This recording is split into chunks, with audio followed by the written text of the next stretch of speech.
মাটনের ঝোল খেতে কে না পছন্দ করে।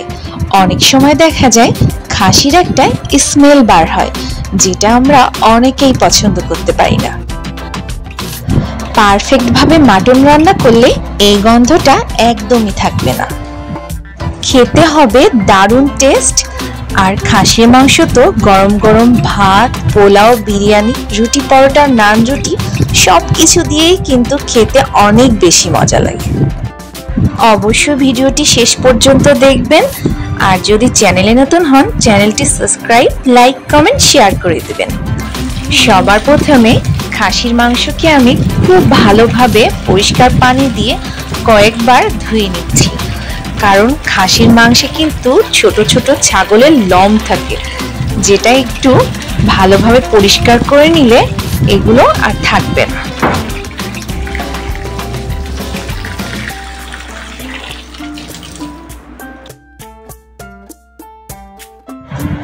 মাটনগুলোকে আমি খুব ভালোভাবে কয়েকবার করে পরিষ্কার পানি দিয়ে ধুয়ে একদম পানি ঝরিয়ে নিয়েছি। প্যানে পরিমাণ মতন সয়াবিন তেল দিয়ে দিচ্ছি। আপনারা কিন্তু চাইলে সরিষার তেলেও এই রেসিপিটা তৈরি করতে পারেন। তেলটা গরম হয়ে গেলে এখন দিয়ে দিচ্ছি একটা তেজপাতা, দারচিনি, এলাচ আর কয়েকটা লবঙ্গ। তেজপাতাটা মাঝখান থেকে ছিঁড়ে দিয়ে দিলাম। সবকিছু কিছু সময় একটু তেলের ভিতরে ভেজে নিতে হবে। এরপরে দিয়ে দিলাম পেঁয়াজ কুচি। পেঁয়াজ কুচিটাও তেলের উপরে কিছু সময় ভাজতে হবে।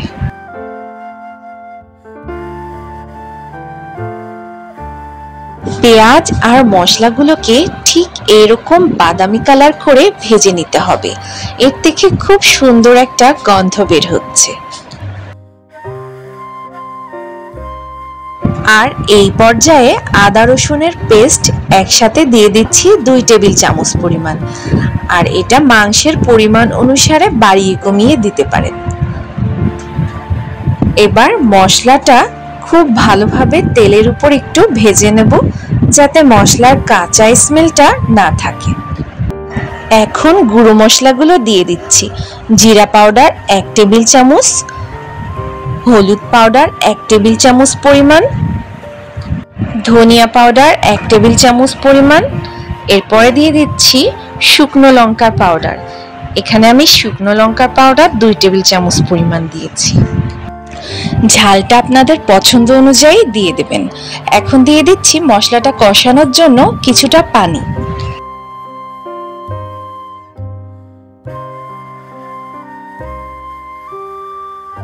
এ পর্যায়ে দিয়ে দিচ্ছি গরম মশলা পাউডার 1 চামচ। এরপর দিয়ে দিচ্ছি টক দই। আর এই টক দইটা আমি ঘরে পেতেছিলাম। এখানে প্রায় 3 টেবিল চামচ পরিমাণ টক দই রয়েছে। স্বাদ অনুযায়ী লবণ দিয়ে দিচ্ছি। এই রেসিপিটার প্রতিটা স্টেপ ফলো করে কিন্তু আপনারা রান্নাটা করবেন। আর এখন আমি খুব ভালোভাবে সবকিছু আবারও কষিয়ে নিচ্ছি। মশলা যত ভালোভাবে কষানো হবে রান্নার টেস্ট কিন্তু তত ভালো আসবে। মশলা কষানোর পরে যদি তেল তেল ভাবটা উপরে উঠে যায় তাহলে বুঝতে হবে খুব ভালোভাবে মশলাটা কষিয়ে নেওয়া হয়েছে। আর এখানে কিন্তু আমার মশলাটাও খুব সুন্দরভাবে কষিয়ে নিয়েছি। মশলা কষে নেওয়ার পরে মাটনগুলোকে দিয়ে দিতে হবে। খুন্তি দিয়ে খুব ভালোভাবে মশলার সাথে মাটনগুলোকে মিশাতে হবে। আর এটা একটু সময় নিয়ে করতে হবে।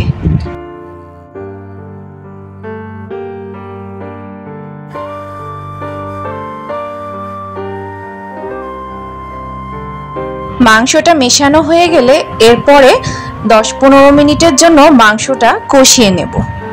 মাংস কষানোর সময় আমি কোনো বাড়তি পানি ব্যবহার করছি না। মাংস থেকে যে পানি বের হবে তার থেকেই কষানো হবে। কিছুক্ষণ পর ফিরে এসে ঢাকনাটা খুলে দিচ্ছি। আর মাংস কষানোর এই পর্যায়ে মাংস থেকে কিন্তু অনেকটাই পানি বের হয়েছে।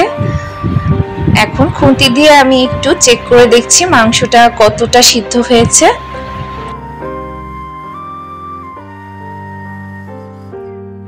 মাংসটা আরো কিছুক্ষণ সময় নিয়ে জাল দিব, যাতে কষানোর সময় যে পানিটা বের হয়েছে সেই পানিটা একটু শুকিয়ে আসলেই আমি ঝোলের পানি দেব।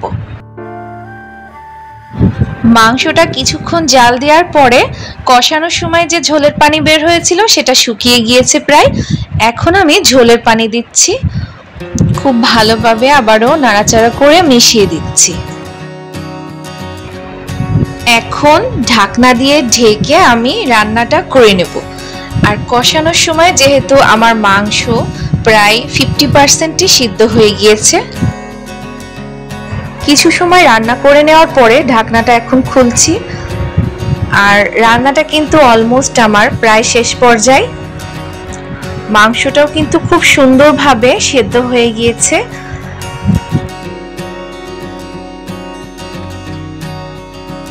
সব শেষে আমি ভাজা জিরার গুঁড়ো দিয়ে দিচ্ছি।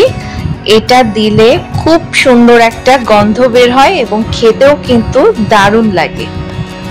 ভাজা জিরার গুঁড়োর টেস্টটা একটু মাংসের ভিতর বসিয়ে নেওয়ার জন্য 10 মিনিটের জন্য ঢাকনা দিয়ে ঢেকে রাখবো, আর তারপরেই আমি পরিবেশন করব। তৈরি হয়ে গেল দারুণ টেস্টি মাটনের রেসিপি।